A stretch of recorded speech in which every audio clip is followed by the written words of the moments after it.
ಅಲ್ಲಿ ಉದ್ಯೋಗ ನೋಡಿ ಇಲ್ಲಿ ಏನದ ಸ್ಲಮ್ ಜನರ ಸಂಘಟನೆ ಐತಲ್ಲ ಸಂಘಟನೆಗಳನ್ನ ನೋಡಿ ನಮ್ಮ ಜೊತೆಗಿದ್ದಂಥ ಸಹಭಾಗಿತ್ವ ಅಂತದಾವಲ್ಲ ಅಲ್ಲಿ ಎಲ್ಲ ಸಮಾಜದ ಮುಖಂಡರು ರಂಜಾನ್ ತನಕ ಇಲ್ಲಿ ನಮ್ಮಲ್ಲಿ ಇಲ್ಲಲ್ಲ ಇಲ್ಲಿ ಯಾರು ಹೇಳಿ ಮುಂದಿನ ಮುಸ್ಲಿಂ ಸಂಘಟನೆ ಅವ್ರು ಇಲ್ಲ ಮುಂದಿನ ದಿನಮಾನದಾಗ ಸೇರಿಸು ಒಂದು 2 ನಿಮಿಷ ಪ್ರಶ್ನೆ ಏನು ಕೇಳುವುದದ ಆಮೇಲೆ ಕೇಳಿ ಮತ್ತು ಸಂಸ್ಥೆ ವತಿಯಿಂದ ಮಾತಾಡ್ತಾರೆ ಆಮೇಲೆ ನಮ್ಮ ಮಾತಾಡ್ತಾರೆ ಸ್ವಲ್ಪ ಸಂಕ್ಷಿಪ್ತ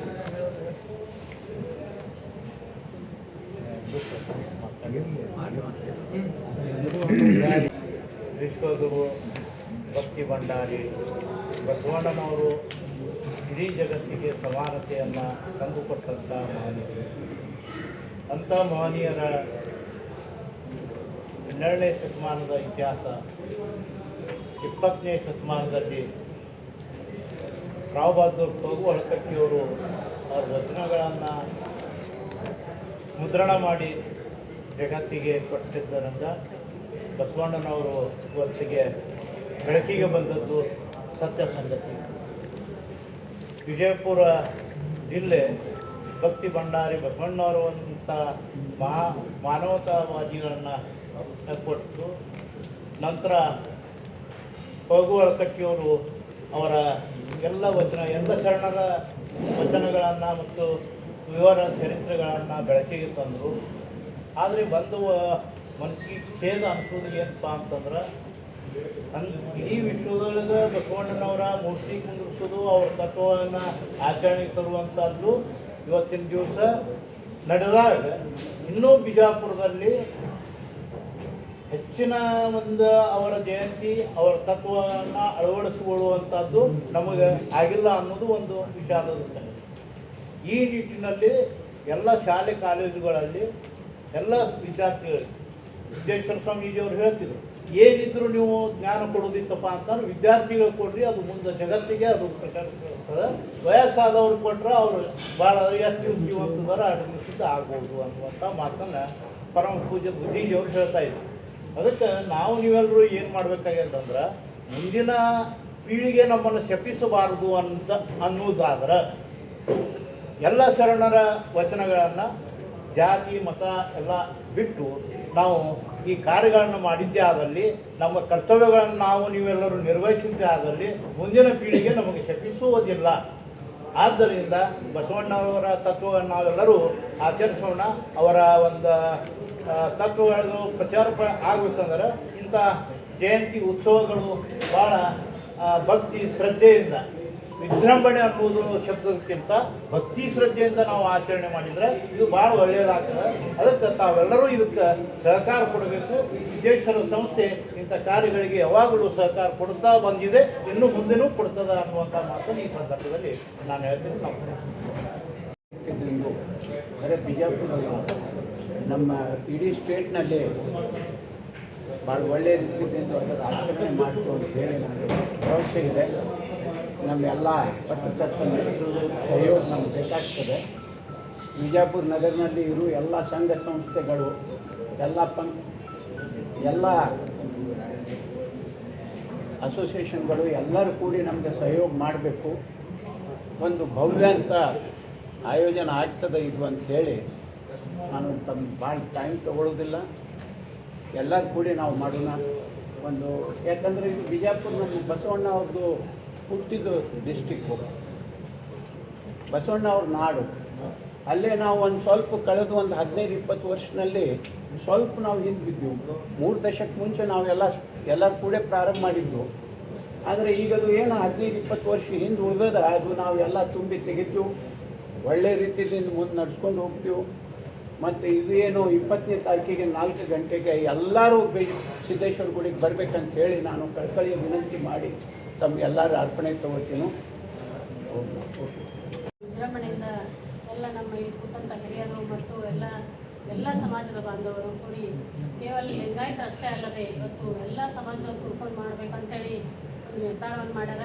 ಇವತ್ತು ಬುದ್ಧ ಮತ್ತು ಬಸವ ಅಂಬೇಡ್ಕರ್ ಅವರು ಕೇವಲ ಒಂದು ಸಮಾಜಕ್ಕೆ ಒಂದು ಜಾತಿಗೆ ಸೀಮಿತರಲ್ಲ, ಇವರು ಇಡೀ ಮನುಕುಲಕ್ಕೆ ಹೋರಾಟ ಮಾಡುವಂಥವ್ರು ಮತ್ತು ಸಮಾನತೆಗೋಸ್ಕರ ಅವತ್ತಿನ ಕಾಲದಲ್ಲಿ ಬಸವಣ್ಣವರು ಮಹಿಳಾ ಮೀಸಲಾತಿಗೋಸ್ಕರ ಮತ್ತು ಮಾನವ ಕುಲದ ಒಂದು ಅಸ್ತಿತ್ವಗೋಸ್ಕರ ಅವರು ಹೋರಾಟ ಮಾಡಿದಂಥವ್ರು. ಅಂಥ ಮಹಾನ್ ನಾಯಕನ ಒಂದು ಬಸವ ಜಯಂತಿಯನ್ನು ನಮ್ಮ ವಿಜಯಪುರ ಜಿಲ್ಲೆ ಅತಿ ವಿಜೃಂಭಣೆಯಿಂದ ಮಾಡಬೇಕಂತ ಹೇಳಿ ಎಲ್ಲ ಹಿರಿಯರು ಒಂದು ನಿರ್ಧಾರವನ್ನು ಮಾಡ್ಕೊಂಡಾರೆ. ಅದೇ ರೀತಿ ಒಂದು ಮಹಿಳೆಯರ ಒಂದು ವಚನ ಕಟ್ಟುಗಳನ್ನ ಸಿದ್ದೇಶ್ವರಪುರ ದೇವಸ್ಥಾನದಿಂದ ಒಂದು ಮೆರವಣಿಗೆ ಜವಾಬ್ದಾರಿ ನಮ್ಮ ಎಲ್ಲ ಮಹಿಳಾ ಸಂಘಟನೆಯವ್ರ ಮೇಲೆ ಅದ. 500 ಜನ ಮಹಿಳೆಯರು ವಚನ ಕಟ್ಟುಗಳನ್ನ ಅಂದ್ಕೊಂಡು ಭಾಗವಹಿಸ್ತಾರೆ. ಮತ್ತು ಅದ್ರ ಜೊತೆಗೆ ಇನ್ನೂ 500 ಜನಕ್ಕಿಂತ ಹೆಚ್ಚಿಗೆ ಒಂದು 2-3 ಸಾವಿರ ಜನ ಮಹಿಳೆಯರು ಅವತ್ತಿನ ಒಂದು ರ್ಯಾಲಿಯಲ್ಲಿ ಭಾಗವಹಿಸ್ತಾರೆ ಅಂತ ನನ್ನ ಹೇಳಿಕೆ. ಬಸವನಾಡೆಂದು ತನ್ನದೇ ಆದ ಖ್ಯಾತಿಯನ್ನು ಹೊಂದಿದ್ದು ಅದಕ್ಕೆ ಸೂಕ್ತವಾದಂತಹ ಮನ್ನಣೆಯನ್ನು ನೀಡಿದಂಥ ಸರ್ಕಾರ ಬಸವಣ್ಣನವರನ್ನು ಸಾಂಸ್ಕೃತಿಕ ನಾಯಕ ಎಂದು ಘೋಷಣೆ ಮಾಡಿದ್ದು ನಮಗೆಲ್ಲ ಸಂತಸದ ಸಂಗತಿ. ಬಸವಣ್ಣನವರು ಕೇವಲ ಕರ್ನಾಟಕಕ್ಕಷ್ಟೇ ಅಥವಾ ಭಾರತ ದೇಶಕ್ಕಷ್ಟೇ ಆಗಿರದೆ ವಿಶ್ವಕ್ಕೂ ಕೂಡ ಸಾಂಸ್ಕೃತಿಕ ನಾಯಕರಷ್ಟಲ್ಲದೆ ವಿಶ್ವಗುರು ಆಗಿಯೂ ಕೂಡ ಪರಿಗಣಿಸಲ್ಪಟ್ಟಿದ್ದಾರೆ. ಅಂಥ ವಿಶ್ವಗುರು ಭಕ್ತಿ ಭಂಡಾರಿ ಜಗಜ್ಯೋತಿ ಬಸವೇಶ್ವರರ 893ನೇಯ ಜಯಂತಿ ಉತ್ಸವವನ್ನು ಈ ಬಾರಿ ವಿಜಯಪುರ ಜಿಲ್ಲೆಯಲ್ಲಿ ವಿಶೇಷವಾಗಿ ಅರ್ಥಪೂರ್ಣವಾಗಿ ಸಂಭ್ರಮದಿಂದ ಆಚರಿಸಬೇಕೆಂಬ ಒಂದು ನಿರ್ಣಯವನ್ನು ಸರ್ವ ಸಮುದಾಯಗಳ ಮುಖಂಡರೊಂದಿಗೆ ಚರ್ಚಿಸಿ ಯೋಜನೆಯನ್ನು ಹಾಕಿಕೊಳ್ಳಲಾಗಿದೆ.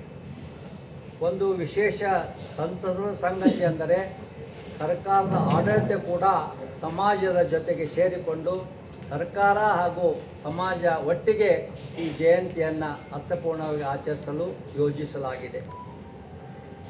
ಬಹುಶಃ ಅಖಿಲ ಭಾರತ ವೀರಶೈವ ಲಿಂಗಾಯತ ಮಹಾಸಭೆ ಕಳೆದ 30 ವರ್ಷಗಳಿಂದಲೂ ಕೂಡ ಈ ಬಸವ ಜಯಂತಿಯನ್ನು ಆಚರಣೆ ಮಾಡುತ್ತಾ ಬಂದಿದ್ದು, ಕಳೆದ ಕೆಲವು ವರ್ಷಗಳಿಂದ ಸರ್ಕಾರ ಈ ದಿನಾಚರಣೆಗಳ ಆಚರಣೆಯ ಜವಾಬ್ದಾರಿಯನ್ನು ಹೊತ್ತ ನಂತರದಲ್ಲಿ ಆಯಾ ಸಮುದಾಯದವರನ್ನಷ್ಟೇ ಕರೆದುಕೊಂಡು ಆಚರಣೆ ಮಾಡ್ತಾ ಬಂದಿದ್ದು ಭಾಳ ವಿಷಾದನೀಯವಾದಂಥ ಸಂಗತಿ.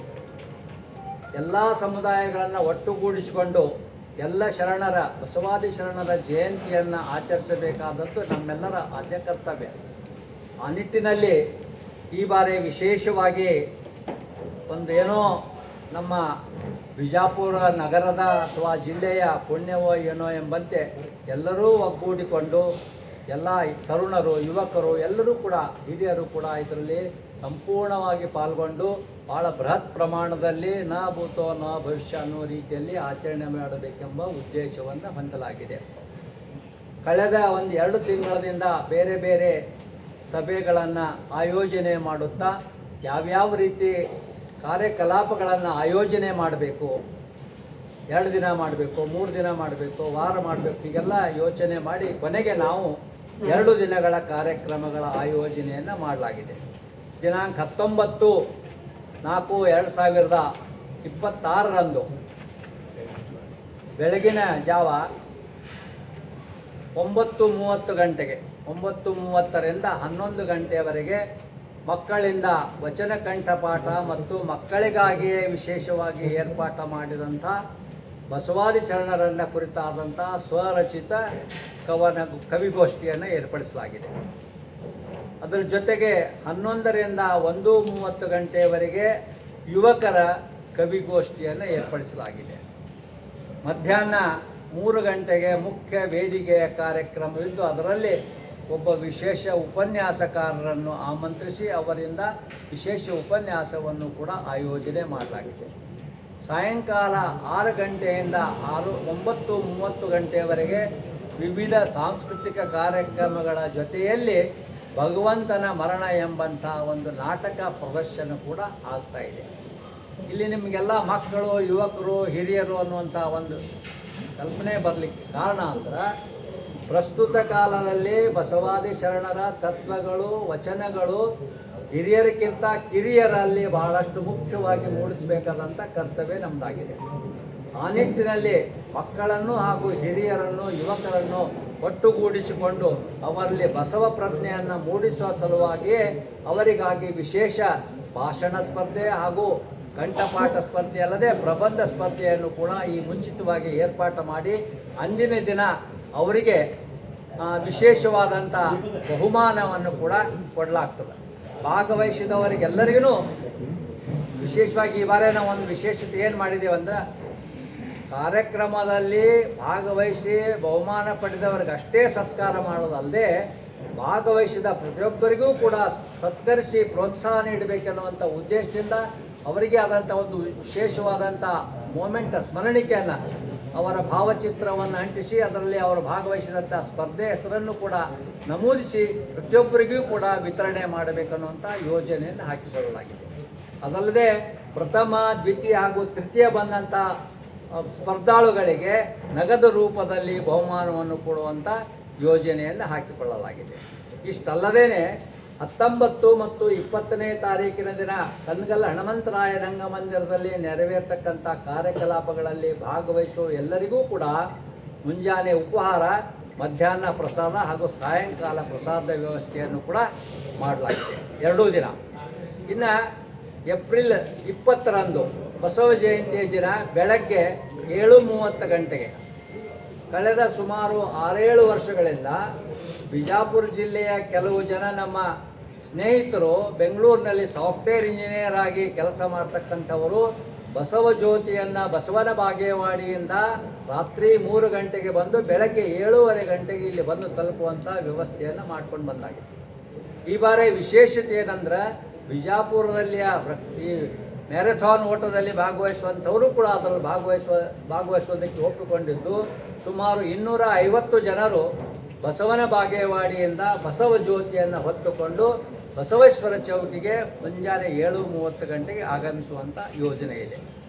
ಅದರ ನಂತರ ಸರ್ಕಾರ ಮತ್ತು ಸಾರ್ವಜನಿಕರಿಂದ ಉತ್ಸವ ಸಮಿತಿ ಅಂತ ಮಾಡಿದ್ದೀವಿ. ಈ ಉತ್ಸವ ಸಮಿತಿಯ ಪರವಾಗಿ ಬಸವೇಶ್ವರ ಮೂರ್ತಿಯ ಪೂಜಾ ಸಮಾರಂಭ ನೆರವೇರ್ತದೆ. ಅದರ ನಂತರ ಅಲ್ಲಿ ಪ್ರಸಾದ ವಿತರಣೆ ಕಾರ್ಯಕ್ರಮ, ಪ್ರಸಾದ ಉಪಹಾರದ ವ್ಯವಸ್ಥೆಯನ್ನು ಕೂಡ ಮಾಡಲಾಗಿದೆ. ಇದೆಲ್ಲಕ್ಕೆ ನಾವು ಬಿಜಾಪುರ ಜಿಲ್ಲೆಯ ಜನತೆ ಹೊರಟಿದ್ದೇವೆ. ಅದರಲ್ಲಿ ಹೆಚ್ಚಿನ ಸಂಖ್ಯೆಯಲ್ಲಿ ಮಹಿಳೆಯರ ನಾವು ಎಲ್ಲ ಜಾತಿಯವರನ್ನ ಇವತ್ತು ನಾವು ಮೊನ್ನೆ ಮಹಿಳಾ ದಿನಾಚರಣೆಯನ್ನು ಮಾಡಿದ್ವಿ. ಅಲ್ಲಿ ಬಹುತೇಕ ಜನ ಮುಸ್ಲಿಂ ಮಹಿಳೆಯರು ಸೇರಿದ್ರು. ಅದೇ ರೀತಿಯಾಗಿ ಅವರಿಗೂ ಕೂಡ ಈ ಒಂದು ಬಸವ ಜಯಂತಿ ಉತ್ಸವದ ಮೆರವಣಿಗೆಗೆ ಆಹ್ವಾನಿಸಿದ್ದೇವೆ. ದಯವಿಟ್ಟು ಅನ್ಯತಾ ಭಾವಿಸದೆ ಎಲ್ಲ ಸಮಾಜದವರು ಅಂತಂದ್ರೆ ಅಲ್ಲಿ ಮುಸ್ಲಿಮರ ಬಿಟ್ಟು ನಾವು ಮಾತಾಡ್ತಾ ಇಲ್ಲ, ಅವ್ರನ್ನ ತೊಗೊಂಡೇ ನಾವು ಮಾತಾಡ್ತಾ ಇದ್ದೀವಿ. ಅದಕ್ಕಾಗಿ ಎಲ್ಲ ಮಹಿಳೆಯರು ಹೆಚ್ಚಿನ ಸಂಖ್ಯೆಯಲ್ಲಿ ಸೇರಿ ಅಲ್ಲಿ ವಚನ ಕಟ್ಟು ಮೆರವಣಿಗೆ ಆಗಿರಲಿ ಅಥವಾ ಸಾದಾ ನಡಿಗೆಯಲ್ಲೇ ಆಗಿರಲಿ ಅವರೆಲ್ಲ ಪಾಲ್ಗೊಂಡು ನಾವು ಅದನ್ನ ಯಶಸ್ವಿಗೊಳಿಸಲಿಕ್ಕೆ ಮಹಿಳೆಯರು ಪಾತ್ರ ವಹಿಸ್ತೀವಿ ಅಂತೇಳಿ ಹೇಳಿ ನಮಸ್ಕಾರ. ಈ ಸಂಘಟನೆ ಅಧ್ಯಕ್ಷರು ಘನಶ್ಯಾಮ್ ತೋಸ್ನಿವಾಲ್ರನ್ನು ವಿಶೇಷವಾಗಿ ನಾವು ಆಯ್ಕೆ ಮಾಡಿದ್ದು ನಮ್ಮ ಲಿಂಗಾಯತೇತರ ಇದ್ದರೂ ಸಹಿತ ಬಸವಣ್ಣನವರ ಭಕ್ತರಾಗಿರುವುದರಿಂದ ಅವರನ್ನು ನಾವು ವಿಶೇಷವಾಗಿ ಆಯ್ಕೆ ಮಾಡಿ ಈ ಒಂದು ಸ್ಥಾನದಲ್ಲಿ ಕೂರಿಸಿದ್ದೇವೆ. ಅದೇ ರೀತಿಯಾಗಿ ವಿ ಸಿ ನಾಗರಾಣ್ರವರು, ಬಸವನಗೌಡ ಹರ್ನಾಡ್ರವರು, ಸಂಧು ಸಜ್ಜನ್, ಬಸಯ್ಯ ಹಿರೇಮಠ್, ಅಡಿಯಪ್ಪ ಸಾಲ್ಗಲ್, SG ನಾಡಗೌಡರು ಹಿರಿಯ ಉಪಾಧ್ಯಕ್ಷರಾಗಿ ಕಾರ್ಯವನ್ನು ನಿರ್ವಹಿಸ್ತಾರೆ. ಇನ್ನು ಹಾಗೆಯೇ ಡಾಕ್ಟರ್ ಮಹಂತೇಶ್ ಬ್ರಾದರ್, ಸದಾಶಿವ ಗುಡ್ಡೋಡಿಗಿ, ವಿದ್ಯಾರಾಣಿ ತುಂಗಳ, ಶಶಿಕಲಾ ಕೊಟ್ಟಿಗೆ ಇವರೆಲ್ಲ ಹಿರಿಯ ಉಪಾಧ್ಯಕ್ಷರು. ಇನ್ನು ಪ್ರಧಾನ ಕಾರ್ಯದರ್ಶಿಗಳಾಗಿ ಪ್ರಭುಗೌಡ ಪಾಟೀಲ್, ಸಹ ಕಾರ್ಯದರ್ಶಿಗಳಾಗಿ ಡಾಕ್ಟರ್ ರವಿ ಬಿರಾದಾರ್, BM ನೂಲಿ, ಮಹಾದೇವಿ ಗೋಕಾಕ್, ಚನ್ನು ಕಟ್ಟಿಮನಿ, ಜಮುನಾಥ್ ಪಿಂಚಾಣಿ, ಮಗು ಯಾದವಾಡ, ಬಸವರಾಜ್ ಇಟ್ಟಂಗಿ ಅಂದರೆ ಅಪ್ಪು ಇಟ್ಟಂಗಿ, ಶಕುಂತಲಾ ಮೂಸಲ್ಗಿ, ಶಾರದಾ ಕೊಪ್ಪ ಹಾಗೂ ಸಂಗೀತಾ ಪೂಜಾರಿ ಇವರೆಲ್ಲರೂ ಸಹ ಕಾರ್ಯದರ್ಶಿಗಳಾಗಿ ಕಾರ್ಯವನ್ನು ನಿರ್ವಹಿಸಲಿದ್ದಾರೆ. ಇನ್ನು ಕೋಶಾಧ್ಯಕ್ಷರಾಗಿ ಶ್ರೀ SH ನಾಡಗೌಡರವರು ನಮ್ಮ ಕಾರ್ಯವನ್ನು ನಿರ್ವಹಿಸ್ತಾ ಇದ್ದಾರೆ. ಈ ರೀತಿಯಾಗಿ ನಾವು ಎಲ್ಲರ ಹಿರಿಯರು ಕೂಡಿಕೊಂಡು ಬಸವಾಭಿಮಾನಿಗಳೆಲ್ಲ ಸೇರಿಕೊಂಡು ಒಂದು ಪದಾಧಿಕಾರಿಗಳನ್ನು ಆಯ್ಕೆ ಮಾಡಿದ್ದೇವೆ. ದಯವಿಟ್ಟು ತಾವೆಲ್ಲರೂ ಈ ಒಂದು ಕಾರ್ಯಕ್ರಮದಲ್ಲಿ ಭಾಗವಹಿಸಿ ನಮ್ಮ ಹಿರಿಯರು ಅಲ್ಲಿ ಸಹಕರಿಸಬೇಕಾಗಿ ಮತ್ತೊಮ್ಮೆ ತಮ್ಮನ್ನೆಲ್ಲರನ್ನೂ ಸ್ವಾಗತ ಮಾಡಿಕೊಂಡು ನಾನು 2 ಮಾತು ಮುಗಿಸ್ತಾ ಇದ್ದೆ. ಕನ್ನಡ, ಮರಾಠಿ, ಹಿಂದಿ, ಉರ್ದು, ಇಂಗ್ಲೀಷ್ ಯಾವುದೇ ಭಾಷೆಯಲ್ಲಿ ಬಸವಾದಿ ಶರಣನ ಕುರಿತಂಥ ಸ್ವರಚಿತ ಕವನಗಳ ವಾಚನ ಮಾಡಬೇಕಂತ ಎಲ್ಲ ಜನಾಂಗದವರು ಕೂಡ ಒಳಗೊಳ್ಬೇಕಂತಕ್ಕಂಥ ಕಾರ್ಯಕ್ರಮಗಳು ಕೂಡ ಇದೆ. ಇನ್ನೊಂದು ಮಾತು ಹೇಳ್ಕೊಡ್ಬೇಕಂದ್ರೆ, ಮೆರವಣಿಗೆ ಸುಮಾರು 10,000 ಜನ ಈ ಮೆರವಣಿಗೆಯಲ್ಲಿ ಭಾಗವಹಿಸ್ತಾರೆ. ಈ ಮೆರವಣಿಗೆಗೆ ಚಾಲನೆಯನ್ನು ಕೊಡಲಿಕ್ಕೆ ಉಸ್ತುವಾರಿ ಸಚಿವರಾದಂಥ ಸನ್ಮಾನ್ಯ ಶ್ರೀ MB ಪಾಟೀಲ್ ಸಾಹೇಬರು, ನಗರ ಶಾಸಕರು ಹಾಗೂ ಎಲ್ಲ ವಿವಿಧ ಜನಪ್ರತಿನಿಧಿಗಳು ಆ ಒಂದು ಮೆರವಣಿಗೆಯನ್ನು ಚಾಲನೆ ಕೊಟ್ಟು ಆ ಮೆರವಣಿಗೆಯಲ್ಲಿ ಭಾಗವಹಿಸ್ತಾರೆ. ಇದನ್ನ ತಮ್ಮ ಗಮನ ಎಲ್ಲ ಜನಪ್ರತಿನಿಧಿಗಳು, ಎಲ್ಲ ಶಾಸಕರು ಮತ್ತು ಶರಣಾರ್ಥಿಗಳು, ನಾವು ಹಿಂದೆ ಬಸವ ಸಂಸ್ಕೃತಿ ಉತ್ಸವವನ್ನು ನ ಭೂತೋ ನ ಭವಿಷ್ಯತಿ ಅನ್ನುವಂಥ ಬಸವನ ಬಾಗೇವಾಡಿಯಲ್ಲಿ ಬಸವದಳ ಮತ್ತು ವೀರಶೈವ ಮಹಾಸಭೆ ಎಲ್ಲ ಬಸವಪರ ಸಂಘಟನೆಗಳು ಎಲ್ಲರೂ ಕೈಗೂಡಿಸಿ ಭಾಳ ಅದ್ಭುತವಾಗಿ ಮಾಡಿದ್ದೀವಿ. ಅದರ ಮುಕ್ತಾಯನೂ ಕೂಡ ಬೆಂಗಳೂರಿನಲ್ಲಿ ಅದ್ಭುತವಾಗಿ ನಡೀತು. ಅದು ತಮ್ಮೆಲ್ಲರಿಗೂ ಗೊತ್ತಿದ್ದಂಥ ವಿಷಯ. ಅದೇ ರೀತಿ ಈ ಉತ್ಸವನೂ ಕೂಡ, ಬಸವ ಜಯಂತಿ ಉತ್ಸವನೂ ಕೂಡ ಎಲ್ಲರೂ ಬಸವಣ್ಣವರು ಎಲ್ಲರನ್ನೂ ಎತ್ತುಕೊಂಡಂಥವ್ರು, ಬಿದ್ದವರನ್ನು ಮೇಲೆತ್ತಿದವರು, ಇಡೀ ಸಮಾನತೆಯನ್ನು ಸಾಧಿಸಿದವರು, ಸಮಾನತೆಯನ್ನು ತಂದವರು, ಮಹಿಳೆಗೆ ಸ್ವಾತಂತ್ರ್ಯವನ್ನು ಕೊಟ್ಟಂಥವರು. ಅವರು ಎಲ್ಲರಿಗೂ ಕೂಡ ಅವರು ಯಾರು ಬಹಳ ಅನುಕರಣೀಯವಾದಂತಹ, ಆದರಣೀಯವಾದಂತಹ ಒಂದು ಮಾರ್ಗವನ್ನು ತೋರಿಸಿಕೊಟ್ಟಂಥವರು. ಅದಕ್ಕಾಗಿ ತಮ್ಮದು ಮಾಧ್ಯಮದ ಮಿತ್ರರು ಏನಾದ್ರಿಲ್ಲ, ಸುದ್ದಿ ಮಾಧ್ಯಮಗಳೇ ಇರಲಿ ಮತ್ತು ದೃಶ್ಯ ಮಾಧ್ಯಮಗಳೇ ಇರಲಿ, ಬಹಳ ಚೆನ್ನಾಗಿ 17-18ನೇ ತಾರೀಕಿಗೆ ಚೆನ್ನಾಗಿ ತಾವು ಇದು ಮಾಡಿದರೆ ಇದರ ಸಕ್ಸಸ್ಸು ಎಲ್ಲರಿಗಿಂತಲೂ ಹೆಚ್ಚಾಗಿ ನಿಮ್ಮ ಮೇಲೆ ಇದೆ. ಅದಕ್ಕೆ ತಾವೆಲ್ಲರೂ ದಯಮಾಡಿ ಒಳ್ಳೆ ಪ್ರಚಾರವನ್ನು ಕೊಡಬೇಕು, ಸುದ್ದಿ ಮಾಧ್ಯಮಗಳು ದೃಶ್ಯ ಮಾಧ್ಯಮಗಳು ಕೂಡ ಕೊಡಬೇಕು ಅಂತ ಹೇಳಿ, ಮತ್ತು ಈ ಕಾರ್ಯಕ್ರಮದಲ್ಲಿ ನಮ್ಮ ಶಾಲೆಯ ಮಕ್ಕಳು ಮಲ್ಲಕಂಬ ಯೋಗವನ್ನು ಪ್ರದರ್ಶನ ಮಾಡ್ತಾರೆ. ಮತ್ತು ಈ ಕಾರ್ಯಕ್ರಮಕ್ಕೆ ಕಾಯಕಯೋಗಿ ಗ್ರಾಮೀಣ ಶಿಕ್ಷಣ ಸಂಸ್ಥೆಯಿಂದ ಎಲ್ಲ ಏನು ವಚನ ಕಟ್ಟುಗಳನ್ನು ನಮ್ಮ ಸಂಸ್ಥೆಯಿಂದ ಕೊಟ್ಟಿದ್ದೀವಿ, 500 ಗಂಟುಗಳನ್ನು. ಅದೇ ರೀತಿ ಸೊಡರೆನ್ನೆ ತೀರಿದರೆ ಕೊಡನೆತ್ತಿ ಒಯ್ವರೆ, ಕೊಡಬೇಡ ದಾನವನ್ನು ಇಲ್ಲವೆನಬೇಡ ಎನ್ನುವಂತೆ ಎಲ್ಲ ಹಿರಿಯರು, ಸಮಾಜದ ಎಲ್ಲ ಜನರು ಕೈಗೂಡಿಸಿ ತನು ಮನ ಧನದಿಂದ ಈ ಕಾರ್ಯವನ್ನು ಯಶಸ್ವಿಗೊಳಿಸಿ, ಯಾಕಂದರೆ ಇದು ಬಸವ ಜನ್ಮಭೂಮಿ. ನಾವೆಲ್ಲರೂ ಬಸವಾಭಿಮಾನಿಗಳಾಗಿ ಬಸವಣ್ಣನವರ ಕೀರ್ತಿಯನ್ನು ವಿಶ್ವಮಟ್ಟದಲ್ಲಿ, ವಿಶ್ವಗುರು ಬಸವಣ್ಣನ ಕೀರ್ತಿಯನ್ನು ವಿಶ್ವಮಟ್ಟದಲ್ಲಿ ಹರಡಬೇಕು ಅಂಥೇಳಿ ಮಾಧ್ಯಮದ ಮಿತ್ರರಲ್ಲಿ ನಾನು ಕಳಕಳಿಯಿಂದ ವಿನಂತಿಸುತ್ತೇನೆ. 4 ಗಂಟೆಗೆ ಶ್ರೀ ಸಿದ್ದೇಶ್ವರ ದೇವಾಲಯದಿಂದ ಭವ್ಯವಾದಂಥ ಮೆರವಣಿಗೆಯನ್ನು ಆಯೋಜನೆ ಮಾಡಲಾಗಿದೆ. ಈ ಮೆರವಣಿಗೆಯಲ್ಲಿ ಸುಮಾರು 500 ಜನ ಮಹಿಳೆಯರು ಬಸವಾದಿ ಶರಣರ ವಚನಗಳ ಕಟ್ಟುಗಳನ್ನು ತಮ್ಮ ತಲೆಯ ಮೇಲೆ ಹೊತ್ತುಕೊಂಡು, ಇನ್ನುಳಿದ 500-600 ಜನ ಮಹಿಳೆಯರು, ಸುಮಾರು 1,000 ಜನ ಮಹಿಳೆಯರು ಈ ನಮ್ಮ ಮೆರವಣಿಗೆಯಲ್ಲಿ ಭಾಗವಹಿಸುವಂಥ ಒಂದು ವಿಚಾರ ಇದೆ. ಅದರ ಜೊತೆಗೆ ಎಕ್ಸ್ ಸರ್ವಿಸ್ ಬಂದವರಿಗೂ ಕೂಡ ಕೇಳ್ಕೊಂಡಿದ್ದೇವೆ. ಅವರು ತಮ್ಮ ಯೂನಿಫಾರ್ಮ್ದೊಂದಿಗೆ ಸುಮಾರು 100 ಜನ ಎಕ್ಸ್ ಸರ್ವಿಸ್ ಬಂದವರು ಕೂಡ ನಮ್ಮ ಮೆರವಣಿಗೆಯಲ್ಲಿ ಭಾಗವಹಿಸ್ತಾ ಇದ್ದಾರೆ. ಅದಲ್ಲದೆ ಶಾಲಾ ಕಾಲೇಜುಗಳು ಸೂಟಿ ಇರುವಂಥ ದಿನದಲ್ಲಿಯೇ ಬಸವ ಜಯಂತಿ ಬರುವುದರಿಂದ ವಿದ್ಯಾರ್ಥಿಗಳ ಸಂಖ್ಯೆ ಕಡಿಮೆ ಆಗ್ತಾ ಅನ್ನೋದು ಕೂಡ ನಮ್ಮ ಸರ್ಕಾರದವರು ಕೂಡ ನಮ್ಮೊಂದಿಗೆ ಸ್ಪಂದಿಸಿ, ಸಮಾಜ ಕಲ್ಯಾಣ ಇಲಾಖೆಯ ವಸತಿ ನಿಲಯಗಳಲ್ಲಿ ವಾಸಿಸ್ತಕ್ಕಂಥ ವಿದ್ಯಾರ್ಥಿನಿಯರನ್ನು ಸುಮಾರು 400 ಜನರನ್ನು ನಮ್ಮ ಈ ಮೆರವಣಿಗೆಗೂ ಹಾಗೂ ಕಾರ್ಯಕ್ರಮಕ್ಕೂ ಪೂರೈಸುವಂಥ ಒಂದು ಒಪ್ಪಿಗೆಯನ್ನು ಅವರು ಕೊಟ್ಟಿದ್ದಾರೆ. ಅದೇ ತೆರನಾಗಿ ಷಣ್ಮುಖಾರೂಢ ಮಠದಲ್ಲಿ ಬೇಸಿಗೆ ಶಿಬಿರದಿಂದ ಅಲ್ಲಿಯ ಶ್ರೀಗಳವರನ್ನು ನಾವು ಕಾಂಟ್ಯಾಕ್ಟ್ ಮಾಡಿದಾಗ ಅವರು ಕೂಡ ತಮ್ಮಲ್ಲಿ ಇರ್ತಕ್ಕಂಥ 200 ಜನ ವಿದ್ಯಾರ್ಥಿಗಳನ್ನು ನಮ್ಮ ಮೆರವಣಿಗೆಯಲ್ಲಿ ಭಾಗವಹಿಸುವುದಕ್ಕಾಗಿ ಒದಗಿಸ್ತೇವೆ ಅನ್ನುವಂಥ ಭರವಸೆ ಕೊಟ್ಟಿದ್ದಾರೆ. ಅದಲ್ಲದೆ ಬೇರೆ ಬೇರೆ ಸಮುದಾಯಗಳ ಜನರನ್ನೆಲ್ಲ ನಾವು ಸಂಪರ್ಕಿಸಿ ಅವ್ರ ಜೊತೆ ಸಂಪರ್ಕ ಇಟ್ಕೊಂಡು ಅಲ್ಲಿಂದ ತಮ್ಮ ಸಮಾಜದ ಶರಣರು, ಬಸವಾದಿ ಶರಣರು, ಬೇರೆ ಬೇರೆ ಶರಣರು ಏನು ಬರ್ತಾರೆ, ವಿವಿಧ ಗಾಯಕಗಳ ಶರಣರ ಭಾವಚಿತ್ರಗಳ ಸ್ತಬ್ಧ ಚಿತ್ರಗಳನ್ನು ಕೂಡ ಅದರಲ್ಲಿ ಆಯೋಜನೆ ಮಾಡಲಾಗಿದೆ. ಸುಮಾರು 50 ಆಟೋಗಳಲ್ಲಿ 50 ಜನ ಶರಣ ಶರಣಿಯರ ಭಾವಚಿತ್ರದ ಮೆರವಣಿಗೆ ಕೂಡ ಇದರಲ್ಲಿ ಇರ್ತದೆ. ವಾದ್ಯ ತಂಡಗಳೇ ಇರ್ತಾವೆ. ಈ ರೀತಿಯಾದಂಥ ಒಂದು ಭವ್ಯವಾದಂಥ ಮೆರವಣಿಗೆ ಮಧ್ಯಾಹ್ನ 4 ಗಂಟೆಗೆ, ಸಾಯಂಕಾಲ 4 ಗಂಟೆಗೆ ಪ್ರಾರಂಭವಾಗಿ 6 ಗಂಟೆ ತನಕ ಶ್ರೀ ಕನ್ಗಲ್ ಹನುಮಂತರಾಯ ರಂಗಮಂದಿರಕ್ಕೆ ತಲುಪ್ತದೆ. ಆನಂತರ ಸರ್ಕಾರ ಹಾಗೂ ಸಮಾಜದ ಒಟ್ಟುಗೂಡಿ ವೇದಿಕೆಯ ಕಾರ್ಯಕ್ರಮ 2 ಗಂಟೆ ಕಾಲ ಉಪನ್ಯಾಸವನ್ನು ನೀಡ್ತದೆ. ಆನಂತರ ಮತ್ತೆ ಒಂದು ನಾಟಕ, ಬೆಂಗಳೂರು ತಂಡದವರಿಂದ 2 ನಾಟಕಗಳ ಪ್ರಯೋಗ ಇದೆ. ಮಾರನೇ ದಿನ 20ನೇ ತಾರೀಕು ಕೂಡ ಈ ಒಂದು ನಾಟಕ ಪ್ರದರ್ಶನ ಇರುತ್ತದೆ. ಇಲ್ಲಿ ಮುಖ್ಯವಾಗಿ ತಮ್ಮನ್ನೆಲ್ಲ ಇಲ್ಲಿ ವಿನಂತಿ ಮಾಡಿಕೊಳ್ಳುವಂಥ ಒಂದು ಕಾರಣ ಏನಂದ್ರೆ, ಯಾವುದೇ ಕಾರ್ಯಕ್ರಮಗಳ ಯಶಸ್ವಿಗೆ ಸರಿಯಾದ ಪ್ರಚಾರ ಕೊಡ್ತಕ್ಕಂಥವರೇ ತಾವು ಮಾಧ್ಯಮದ ಮಿತ್ರರು. ನಿಮ್ಮ ಕಾರ್ಯ ಬಹಳ ದೊಡ್ಡದಿದೆ. ದಯವಿಟ್ಟು ಈ ಸಾಂಸ್ಕೃತಿಕ ನಾಯಕ ಬಸವಣ್ಣನ ಜಯಂತಿ ಬಸವನಾಡಿನಲ್ಲಿ ಬಹಳ ಅದ್ಧೂರಿಯಾಗಿ ವಿಜೃಂಭಣೆಯಿಂದ ಅರ್ಥಪೂರ್ಣವಾಗಿ ಆಚರಣೆ ಮಾಡಲ್ಪಟ್ಟಿದೆ ಅನ್ನುವಂಥ ಸಂಗತಿಯನ್ನು ಆಚರಿಸಲ್ಪಡ್ತದ ಅಂತ ಅನ್ನೋದು ಮುಂಚಿತವಾಗಿ ತಿಳಿಸಿ, ಆಮೇಲೆ ಆಚರಣೆ ಆದದ್ದನ್ನು ನೋಡಿಕೊಂಡು ಸರಿಯಾದ ರೀತಿಯಲ್ಲಿ ವರದಿಯನ್ನು ಕಳಿಸಿದ್ರೆ ನಿಮಗೆ ನಾವು ತುಂಬ ಋಣಿಯಾಗಿರ್ತೇವೆ ಅನ್ನುವಂಥ ಮಾತನ್ನು ಹೇಳ್ತಾ ತಮ್ಮೆಲ್ಲರಿಗೂ ಶರಣು. ಜಯಂತಿ ಉತ್ಸವದ ಒಂದು ಪತ್ರಿಕಾಗೋಷ್ಠಿಯಲ್ಲಿ ನಾನು ತಿಳಿಸೋದಿಷ್ಟೇ, ಈ ಒಂದು ಸಂಘಟನೆಯ ಕೋಶಾಧ್ಯಕ್ಷನಾಗಿ ಯಾವುದೇ ಒಂದು ನಾವು ಕಾರ್ಯಕ್ರಮ ಮಾಡ್ಬೇಕಾದ್ರೆ ಅದಕ್ಕೆ ಗುರುವಿನ ಆಶೀರ್ವಾದ ಬೇಕು.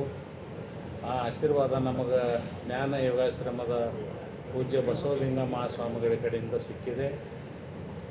ರಾಜಾಶ್ರಯನೂ ಕೂಡ ಬೇಕು.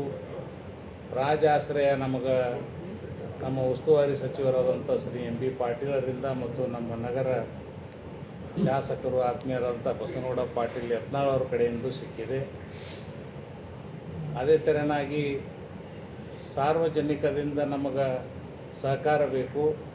ನಗರದ ಎಲ್ಲ ಸಂಘ ಸಂಸ್ಥೆಗಳು ಎಲ್ಲರೂ ಕೂಡಿ ನಮಗೆ ಈ ಒಂದು ಕಾರ್ಯಕ್ರಮ ಮಾಡಲು ಪ್ರೋತ್ಸಾಹ ಕೊಟ್ಟಿದ್ದಾರೆ. ಅವರಿಗೂ ಕೂಡ ಎಲ್ಲ ನಾನು ಧನ್ಯವಾದ ಅರ್ಪಿಸುತ್ತೇನೆ. ಈ ಒಂದು ಕಾರ್ಯಕ್ರಮ ಯಶಸ್ವಿಗೊಳಿಸಲು ಪತ್ರಿಕಾ ಮಾಧ್ಯಮದ ಮಿತ್ರರಾದ ತಮ್ಮ ಪಾತ್ರ ಭಾಳ ಮುಖ್ಯ ಇದೆ. ಇದು ಯಾವುದು ಒಂದು ಇದ್ರದ್ದಲ್ಲ, ಇದು ವಿಶ್ವ ಗುರುವಿನ ಒಂದು ಕೆಲಸದ. ಅದಕ್ಕೆ ತಾವೆಲ್ಲರೂ ಇದಕ್ಕೆ ಹೆಚ್ಚಿನ ಪ್ರಚಾರ ಕೊಟ್ಟು ನಮ್ಮ ಈ ಒಂದು ಕಾರ್ಯಕ್ರಮವನ್ನು ಯಶಸ್ವಿಗೊಳಿಸಲು, ಬಸವನಾಡು ಹುಟ್ಟಿದಲ್ಲಿ ಇಂಥ ಒಂದು ಕಾರ್ಯಕ್ರಮ ಆಗ್ಯದಂದ್ರೆ ಇಡೀ ರಾಜ್ಯದಲ್ಲಾಗಲಿ ದೇಶದಲ್ಲಾಗಲಿ ಒಳ್ಳೆಯ ಒಂದು ನಾವು ಇಲ್ಲಿಂದ ಒಂದು ಇದು ಸುದ್ದಿ ಸಂದೇಶ ಕಳಿಸಬೇಕಾಗಿದೆ. ಆ ಸಂದೇಶ ಕಳಿಸಲು ತಮ್ಮ ಪಾತ್ರ ಭಾಳ ಮುಖ್ಯ ಇದೆ. ಈ ಮುಖಾಂತರ ತಮ್ಮನ್ನು ವಿನಂತಿ ಮಾಡಿಕೊಳ್ಳೋದಿಷ್ಟೇ, ನಮಗೆ ತಾವೆಲ್ಲರೂ ಸಹಕಾರ ಕೊಟ್ಟು ಹೆಚ್ಚಿನ ಪ್ರಚಾರನ ಕೊಡ್ರಿ ಅಂತೇಳಿ ವಿನಂತಿಸಿ ನನ್ನ ಎರಡು ಮಾತು. 1, 2, 3.